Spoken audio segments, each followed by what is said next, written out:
waaw gis naa ko. yow sax est-ce que bokk ci manipulateur. le document est disponible. su boobaa nag ñu ñëw est-ce que y a possibilité ñu ubbiwaat. dama lay yónnee ramadane aussi en question. dama lay yónnee mbir mi au moins ñu commentaire ko nga xamante ni man li may wax man waxu jëlewuma ko ci air bi wala diw moo wax man rapport boo xamante ni soo ko liiree di nga ko fa gis laa lay envoyé ko Pape ñu teg ko nii ñi mën a liir ah li ma la wax nga teg ko jàpp si rek. jàpp ci. li ma la tegal. bu ma la njëkk a envoyé bëgg nga mu leer. boo bokkul ci lëndëmal bi ma la njëkk a envoyé jàpp ci. te yàlla xam na ne non boobu jëm na kii Mamadou li ma la njëkk a envoyé s'il te plaît. 79 pages rapport la 79 pages laa lay wax. lii ban rapport la. bii rapport Cour des comptes la. bii Cour des comptes tudd diw. tudd tontu. la lii la wàccal sëñ bi yokkal tuuti yokkal. léegi man xam nga lii sama wax wàccal wala yaa ngi gis yéen a ngi gis. waaw maa ngi gis. fii nga koy gën a gisee. waaw voilà. Le product n'a fait l'objet de contrôle de la Cour des comptes depuis sa création. waaw mooy li ñu fi wax tout à l'heure. cependant en 2017. oui l'inspection générale des finances a procédé à la vérification. à la vérification da yégal.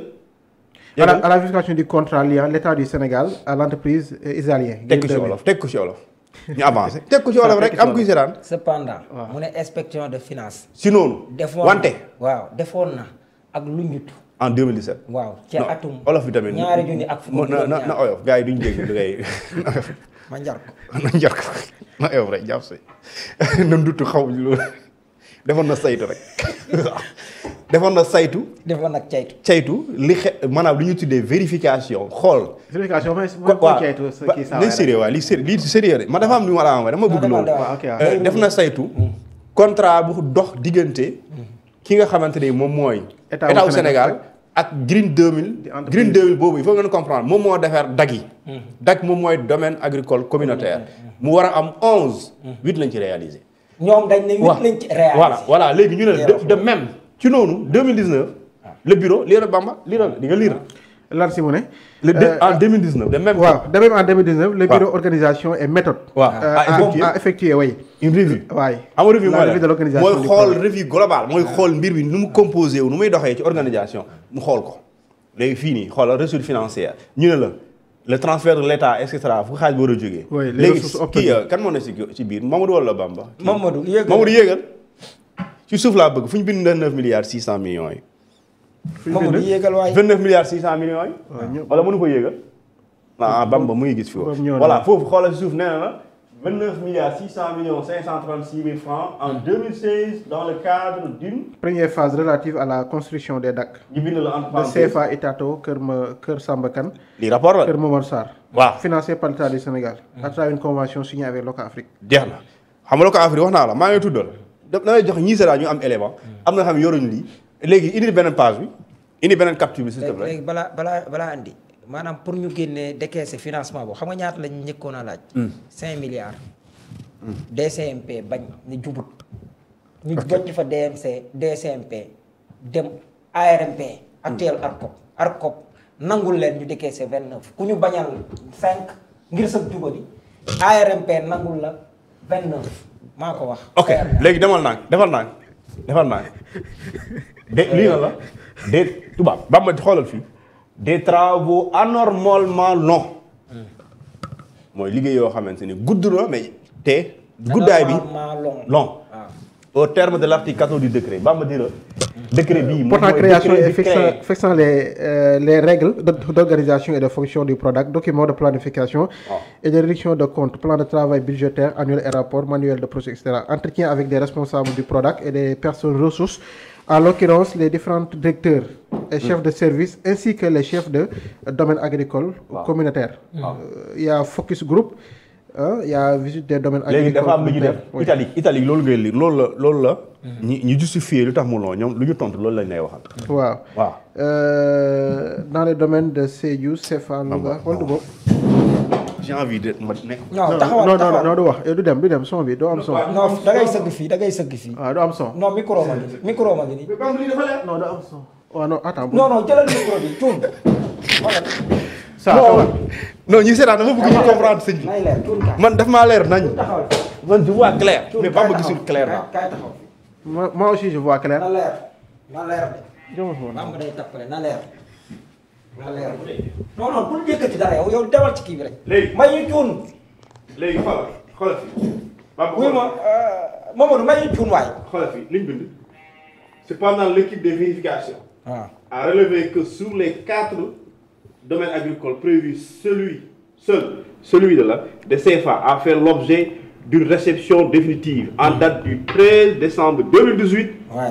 Le DAC de Kermassar, Kermomarsar, a fait l'objet d'une réception provisoire. En date du 15 juin 2020, les DAC de Itato et de Kermomarsar n'ont pas encore fait l'objet de réception. Ben moo pare beneen bi pareegul waaye yeneen dag yi Kër Samba Sarr Kër Momar Sarr ak Kër Samba Kane ñooñu defaguñu réception maanaam jébbaluguñu pour war ne pare na par ailleurs enquête la ñuy wax il a été noté l'interruption des travaux mooy dakkal liggéey bi par Green 2000 les Green 2000 lu tax mu arrêté loolu la ñuy laaj notifié au Prodac par correspondance datée du 16 décembre 2021. C'est ça, c'est vraiment c'est date là. Hein? Dans laquelle Monsieur Meyer Valère, country manager, a informé le coordinateur de l'arrêt des travaux et du retrait de son personnel, indiqué en ces termes. 2 points. Green 2000, Green 2000, à compter de ce jour, transfert au Prodac le site de SGK avec pour le matériel tracteur, équipement matériaux se trouvant tous les bâtiments et les conteneurs seront fermés et les clés vous seront remises en conséquence. Nous vous soulignons qu'à compter de la date de retrait de Green 2000 se désengage de toute responsabilité vis-à-vis du site de ce SGK et de tout dégâts et de dommages suivants sur bon damay lire mën naa lire waaye dama bëri laa leeroon moo tax ma leen di balaa ñu naan kii sama lu lire le matériaux et infrastructures déjà déployées et installées sur le site. Kon Green 2000 daa dakkal wax ak yow yéen a beneen indi beneen bi Mamadou ñëwal li Green 2000 mooy wax dakkal naa ko léegi lu tax ñu dakkal ko mooy problème bi Mamadou indi beneen bi moom Mamadou indi beneen bi am na beneen bi am na boo xamante dañuy wax les coordonnateurs luñ bu ñu leen laajee lu ñu c'est état de fait rend impossible on suivait de budget correct. À cet égard, le respect des exigences relatives à l'exigence des lignes budgétaires et la disposition des crédits ne sont pas vérifiés. Monsieur Pas Malindo explique que le décret portant création du Prodac et fixant ces règles d'organisation et de fonctionnement non pas déterminées de procédure pour l'adoption du budget. Il indique avoir effectué des diligences en vue de la validation et l'approbation des prochains budgétaires. Documents budgétaires respectivement par le Conseil d'orientation et par le ministère de la Jeunesse. Attends, ministère de la Jeunesse, moi égal. Mais c'est bi voye vous avez bëri caaxaan. Est-ce que da ngeen soxla ñu bind ko? Jamono jooju il y a un seul ministre chargé de la jeunesse, c'est le ministre de la jeunesse. Allez, on a besoin d'écrire ça. Mais trop nekk ci bo xawa jul. C'est allez, soo waxee le président du Sénégal. En 2020. Est-ce que pour dire que le président Diomaye est-ce que pour nous le président recommandation 1-11 ni le la Cour invite le ministère de la Jeunesse à veiller à ce qu'une procédure de validation et d'approbation des documents du Prodac soit mise en place par décret en vue de permettre un meilleur contrôle budgétaire. Ça veut dire qu'il n'y a pas un meilleur, donc il y a un mauvais contrôle. La vérification du respect des exigences relatives à l'existence des lignes budgétaires à la disposition des crédits.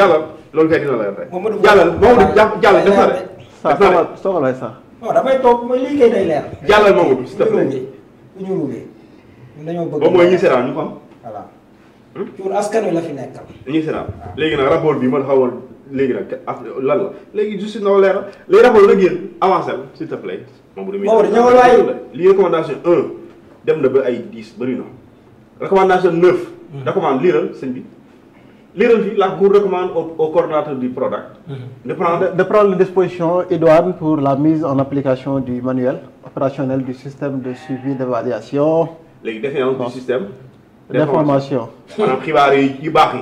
pour ñu am ko jafe la jafe-jafe la. le product dispose quoi. Le directeur de système d'information dont les missions portent notamment sur la mise en œuvre des orientations stratégiques du produit. léegi c'est bon loolu nga wax Mamadou defaral lii ba Bam mën ko gis man du ma lii Bam moo koy liiral bopp. ah lu jëmay waxoon may war a bir fay mu do ba wax may war a li may mën a waxoon li jëmay waxoon may war a fay may mën a bu savez bien lire yaa ngi gis waaye waxatu respecté monsieur Mamina Daffé ancien coordonnateur lii la dafa sew de na yow yaa ñeme yàlla man ancien coordinateur du product a déclaré se souvenir de l'existence d'un logiciel de paie utilisé par la DAF, la Direction Administrative Financière, et ses services, et qu'une formation avait été délivrée à ces derniers pour la maîtrise, d'accord, de l'utilisation de cet outil, logiciel bu ñuy fayé. Il précise ensuite qu'il n'a jamais été porté à sa connaissance une quelconque défiance du système d'information. Quant à monsieur Lira Pape Maïdou Kanta lii mooy déglu la wala déglu léegi ça dépend ci ba rapport la ñu wax Kanta monsieur Pape Maïdou waaw ba rapport mooy coow li li mu tontu reconnaît que les problèmes de mise en jour du logiciel de paie lui ont été signalés, mais qu'il était confronté à deux difficultés: l'absence de prévision, de service après-vente dans la démarche de base et de développement. Si, vraiment. Recommandation 10, la Cour. Qu'est-ce que la Cour a recommandé? C'est que problème Pape Malick Ndour est que problème Pape Malick Ndour est que état des lieux bi mu waroon def ndax daf leen di nëbbal jublu ko ci lu tax man moo tax ma ne moom sax nag léegi nii man sama xel a ngi léegi dama la gën a tey ci moom. Pour terminer maa envoyé la en tête mbir mi parce que ñun am nañu chance au moins lire ko am na ñoo xam ne liiruñ ko man duma fi nekk di wax loolu rapport Cour des comptes bi waaw dama la may envoyé te li nga njëkk a wax sànq loolu moo am njëriñ loolu rek moo am njëriñ dañ ne Cour des comptes dafa wax lu leer daf ne ñun de cour bi ñu ngi wax ne cour bi ci boppam moom mosul def rapport jëmale ko ci doxalinu Prodac waaye 2017 am na lu ñu tuddee IGF def na lu ñu tuddee une vérification du contrat bi lié état au Sénégal ak Green 2000 Green 2000 ne bindal la ñu ne jamono ñun dàq nañ contrat yi dàqal nañ ko Green 2000 dañ koo fay ci loo xamante contrat ci rapport bi ñu ne la am na réception définitive am na réception provisoire am na réception boo xam ne amul définitive mooy liggéey nañ lépp mu pare provisoire mooy am na lu pare am na lu pareegul lu non livraison de réception bu amul mooy pareegul sax bay mën a livré waaw léegi nag su boobaa da ngay def calcul bi nga def xool calcul nee nañ première phase 29 milliards la 29 milliards mooy première phase 29 milliards c'est 29 milliards 600 millions 534 mille francs CFA loolu lañ ci war a def pour def ci 4 DAC yooyu moom laa la ne CFA Itato xaw ma lan Kër Momar Sarr Kër Samba Kane 4 yooyu su paree lépp bu jaaree yoon xaalis bi ci dugg au moins c'est 29 milliards loolu lañ la wax léegi ñii ñoom ñoo ne jamono ji ñu def lii pareeguñu maanaam benn moo pare yeneen 4 yi 3 yi pareegul wala gisoo loolu yow bindu ma ko fi maa ko bind waaye projeté woo ko fii ci télé bi. dëgg la donc quand même Sénégal léegi nag li am solo mooy. man xaw ma léegi am na détournement am na irrégularité. loolu justice moo koy leeral. mais quand même ay kayit baa ngi nii. sëñ bi cuun waxu cuun. enquête ñëw cuun tegal sa baaraam ma wax ak Mame Mbaye Niang. waaw Mame Mbaye Niang yëpp gi muy yëpp Sénégal moo bàyyam Macky Sall mooy ñun dañoo dem 2014 ñu ne xam nga taux de semence bi war da nga ko bàyyi 10.2. loolu mu leer ñëpp ñoom ñu waroon a saafara xëy mi ba mu jógee 10.2 wàcc 9 wala 8 wala 7 5 bu ñu am jël ñu ne am koo xam ne dafa indi programme bu baax boo xam ne fekkoon na sax ñoom Arona Coumba Ndoffène Diouf ak suma juumut soxna Amsatou Sow Sidibé ak ñooñu am na benn xalaat bu ñu xalaatoon bu am solo bi mais dafa am keneen koo xam ne moom la ñuy wax Jean-Pierre Senghor indi programme bu baax maanaam Prodac amul kenn ku koy lire te doo ne programme bu baax la. baax na de la preuve en est que bi mu bàyyee Sénégal ma nga beneen di ko fa doxal selon Cheikh Yérim doon tey waxam moom mën nga bind kàcc ci wet bi mais gisuma lu ko weddi te waa ji ma nga foofu. léegi waajooju ndax dafa def programme bi ba mu baax ba pare teg ko ñu bëggoon cee dugal ñu njaaj mu bañ lii topp ñi ëllëg tax mu baax ñu jox ko keneen ñoom di ko amal parce que ñoom noonu la ñuy def waaye daal loolu li mu waroon a joxe nii xëy 300 et quelques mille emplois la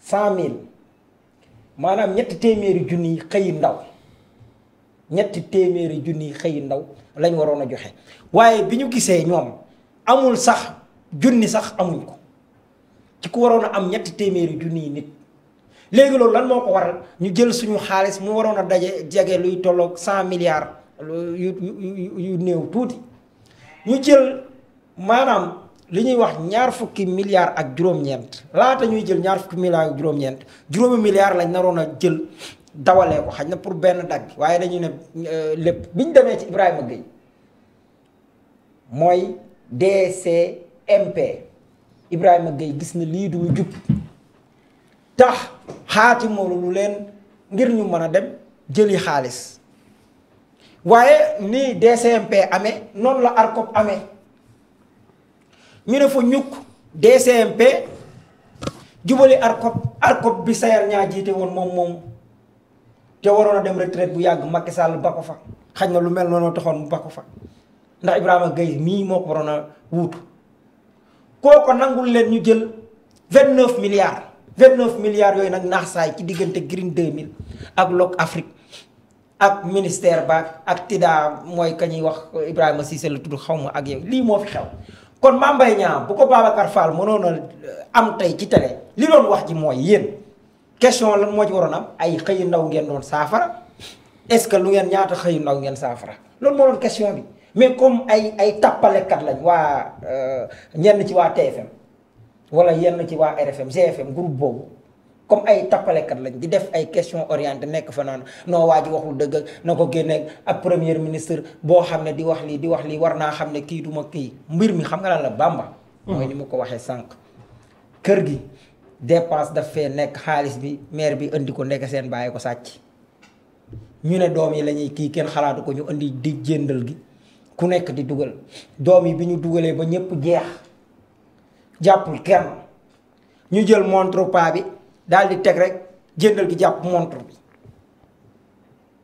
léegi nag pa bi moom ñoom doom yi seen bàyyi lañ ak jabaram ñooñu kilifa lañ xaj na ñoom am na keneen ku ko war a dugg lii la waa ji wax mooy dañoo topp tànk bi ba mu dugg ci bureau Mame Mbaye Niang léegi nag keneen mooy jël muy Cour des comptes te loolu la Cour des comptes wax ne la ñun de defuñu woon ba 2000 waaye 2017 kii defoon na ñoom biñ defee ci la ñuy doog a génne loolu gis nga ko ñu lay wax ministre ñoom ñu mën a déglu ministre wax nañ waaye la Sonko ko waxoon dara dindiwu ko mooy joxoñ nañ la baaram épinglé. ok tuut nañ la baaram. ok léegi Thioune parce que je pense que coow li aussi ñu bëri ñu ngi ci wax rabat d'arrêt ci fàttali Cour suprême dafa rejeté woon le pouvoir déposé par les avocats d'Ousmane Sonko est-ce qu'il y a possibilité ñu daal di xoolaat boobu les procès parce que ci fàttali dossier bi moo tax Ousmane Sonko nekkul candidat ci élection présidentielle yu 2024. waaw xam nga dañ ne rabat pour ñu xoolaat mbir mi li tax mu mën a am loolu la loi sur la Cour suprême tontu na ko. oui. Cour suprême nee na.